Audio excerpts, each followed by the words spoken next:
Ukraine کے president کی مسلسل یہ خواہش رہی ہے کہ جب بھی مذاکرات ہوں یا پوٹن کے ساتھ ملاقات ہو تو اس ملاقات کے اندر زیلنسکی کو لازمی ایز اے سٹیک ہولڈر شامل کیا جائے۔ اب جو دوسری ملاقات ہے وہ پہلی ملاقات اگر کامیاب ہوگی، اگر پہلی ملاقات کے اندر کسی بھی قسم کی کوئی آئس بریک ہوگی تو سہ فریقی ملاقات کی بات ہوگی، یعنی تمام تر چیزیں ایک ملاقات کے اوپر آ کر کھڑی ہو گئی ہیں کہ کیا ٹرمپ واقعی ہی پوٹن کو زیلنسکی سے ملنے کے لیے تیار کر لیں گے۔ دوسرا جو نقطہ اور کنکلوژن آیا وہ سہ فریقی ملاقات کا آیا ہے۔ اس ملاقات کو چیئر کریں گے امریکی پریزیڈنٹ، اور یہاں سے آپ کہہ سکتے ہیں کہ ایک پریکٹیکل کوئی معاہدہ، کوئی آئس بریک کی خبر ہمیں مل سکتی ہے۔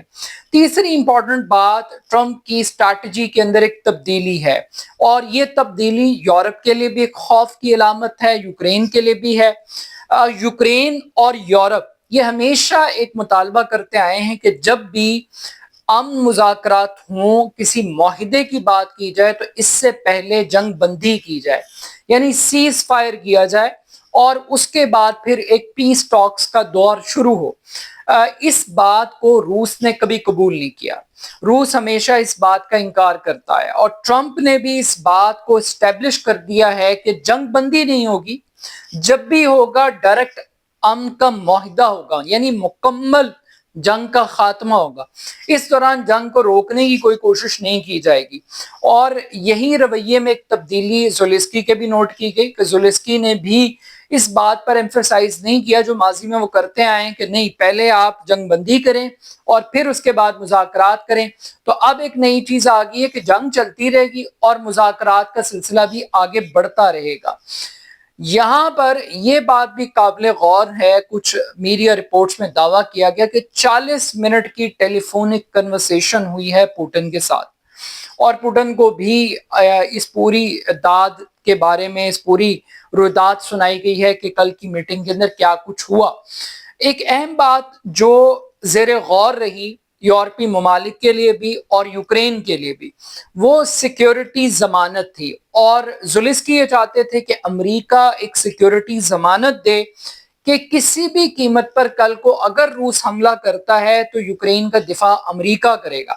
اب یہاں پر ٹرمپ نے ایک بات واضح طور پر کہی کہ بالکل ہم بڑا اچھا تعاون آپ کے ساتھ کریں گے، مگر وہ تعاون کیا ہوگا اس کو ڈیفائن نہیں کیا گیا۔ کیا امریکی فوجیں آن گراؤنڈ یوکرین میں جائیں گی یوکرین کی حفاظت کے لیے؟ یہ بات واضح نہیں ہے، مگر کچھ حلقے یہ بات کہہ رہے ہیں کہ ٹرمپ نے اس بات کو اس طریقے سے ایکسپلین کرنے کی کوشش کی کہ ٹرمپ نے کہا کہ جو دفاع کی پہلی لائن ہے وہ یورپ ہے، یعنی پہلا ڈیفنس یورپ ہے اور یورپ کے پیچھے امریکہ آ کر کھڑا ہوگا۔